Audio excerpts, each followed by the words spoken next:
Daniel Jones has had quite the fascinating career, to say the least. He was someone who was considered almost like a bust for a large part of his career, and yet, 2022, he actually had a pretty decent season. The Giants made the playoffs and won a playoff game, and he was given a huge contract as a reward, with $40 million a year. And if the Giants want to get rid of it, even after this next season, if they decide to cut him, he's still going to get an extra $20 million. So, while you can get out of it after this year, it's still a pretty nice deal for Daniel Jones. If we look at some box score stats, you can see that, two things I think jump out at you. One, the 2022 season was an anomaly. The 92.5 passer rating was easily the highest passer rating of his career, which many people simply attributed to, well, it was the best situation he had so far, had a good coach, and that's what happened. And then last year, it was a disaster. He had more interceptions and a lot less playing time than he had all of the 2022 season, and one of the lower passer ratings in the league before getting injured. So that was a part of it. But if you look at his Pro Football Focus grades, what's interesting here is that you see that the PFF grades actually weren't that much higher in the 2022 season. I think it's largely kind of what we speculated of the good coaching and the better situation, though still not great situation, but the coaching kind of allowed for things to get more open. And while his play kind of stayed the same, his box score stats got better, which is what resulted in the big contract. You also see that last year that was a significant drop-off. He did have his worst graded year of his career in, albeit just 320 snaps. So, okay, that's the data, but let's get into the film. Let's talk about what I saw when going back and watching Daniel Jones tape.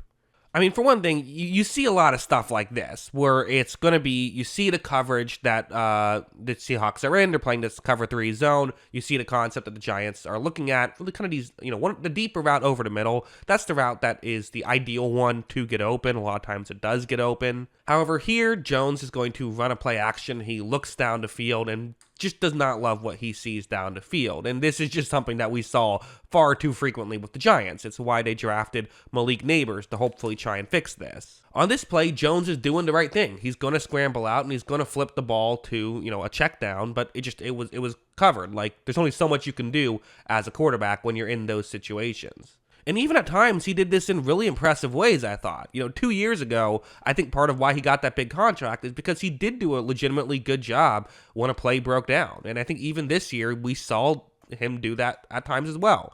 This play, again, kind of the way it usually works is you have 3 receivers running 3 different lengths down the field, one more deep, one kind of over the middle, and then one shallow. Jones is going to take the snap right here. He actually looks on the other side of the field, is now kind of just getting over towards the middle of the field.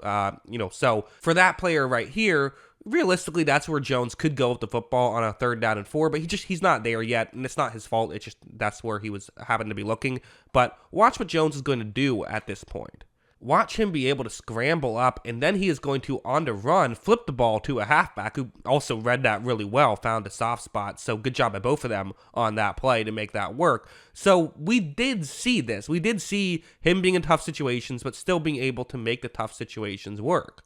I'll throw in one more because I guess this is just a very pro Daniel Jones video. And to be honest, I do think that Daniel Jones he was definitely overrated last season by Giants fans, but it's probably underrated by the general consensus now because I do think that he is there are a lot of things to like about him. This is an example where it's a 4th down and 1, and the Giants are running a play action here. They're going to try and fool the Seahawks. Daniel Jones takes the snap. He is going to, run out here, and it's not looking good. There's a Seattle player right in his face. On top of this, everything down the field isn't open. So that's a real tough situation for Jones. But he's a really mobile quarterback. And in fact, one critique I've given with the Giants is I would like to see them run more RPOs, kind of do what the Ravens did when Lamar Jackson was in kind of his first year. So he's really good at that stuff. Sure, it means you're going to get more hits, but I'd rather have a good quarterback with a higher risk factor of injury than not as good quarterback. Because watch Jones kind of with ease run around him. He's going to be able to pick up the 1st down and then some on that play. So again, these are the things he can bring to the table. However, it is not all positive with Daniel Jones. It just isn't. Like going over here, maybe these are products of bad situations. We'll get into it, but this play later on in the drive, it's zone coverage. You see the the route trying to get into a soft spot in coverage. Jones is going to take the snap. He fires kind of without even looking. He's that's where he decided to go. That is a critique I have. Is it does seem like sometimes he makes his decision before the ball is snapped. But again, I mean, you could look at this in two different ways. It is an open. To some degree, if you're in a bad situation, you at a certain point have to just take chances. However, this chance did not work out, and it results in a pick six. And I'm going to be honest, that's not the time to take that chance. You're only down 11 points late in the third quarter. You get a touchdown here. Even a field goal, you made it a one-score game, but a touchdown, you can make it a 4-point game. It was only second down and goal. Realistically, inside the 5, you have a chance at maybe 3 plays, not just 2 from this point forward. It was a bad read by Daniel Jones. It just was. And to be honest, a lot of times last year too, he missed throws or things just went wrong. Like something like this. It's a zone coverage play. You see, again, just trying to get into a soft spot in coverage. Simple enough. Jones is going to take the snap. He looks right there. There is a receiver who's open on a 3rd and 11. Might not get you the first down, but it could get you in a potential situation where you can go for it on 4th down or maybe even try for a really long field goal, depending on how you view things. But this is just a missed throw. It's possible that was tipped, but I don't think so. And even if it was, I saw other examples of this. So kind of this weird stuff from Jones, which usually I don't really see this as much of an issue. So might have been a small sample size thing last year. I don't know. But again, these were the things I noticed, the negatives I noticed with Jones. I do think there are a couple of other knocks you can throw at Jones. For one thing, I think I would say I think we kind of know who he is at this point, and I don't know if there's a high ceiling with Jones. I do think, here's how I view it. I think expecting him to be the 2022 Daniel Jones of having a passer rating in the 90s with still a not great situation is just not realistic. I don't think that's who he is as a player. I think he'll still be a player who, for the most part, puts the ball in the right spot, runs the offense well, and can give you a good amount of stuff when a play breaks down, but also isn't an elite game manager by that metric, in my opinion. I also think it's fair to say, I think last year was just a bad year. If kind of what I touched on earlier, usually it's not a good idea to give a guy a big contract coming off of their best year, which is what the Giants did after the 2022 season.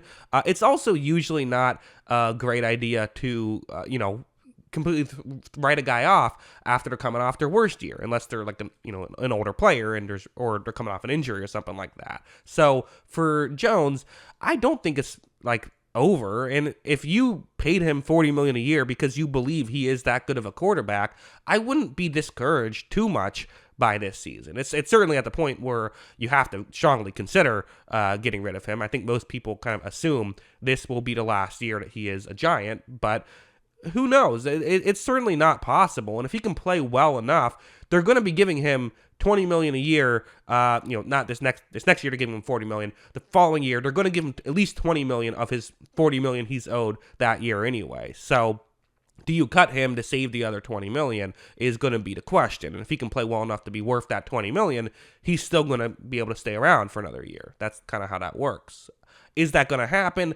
I don't know, but it is fair to say, the one thing I'll say is, while I do have my critiques of his game, he's been in a tough situation with the Giants. The offensive, he's had to deal with Evan Neal for the past 2 years. They've had some real O-line issues. The receiving core has been rough. Well, I thought the coaching made it work in 2022. It wasn't great that year, and certainly hasn't been great for these other seasons. They added Malik Neighbors. That could be a real benefit. So who knows what's going to happen? I think Daniel Jones is going to be a good quarterback next year. I don't think it's going to be a great one, but I think he's going to be an all right quarterback. Maybe good is strong, but I think he'll be an all right quarterback next year is how I'm viewing things. And I actually don't even think it's crazy to say we could see him, his game taken up a level once he has that elite receiver to throw to. But yeah, we'll see. What are your thoughts? Let me know in the comments below. Always love hearing from you. And of course, as always, thanks for watching.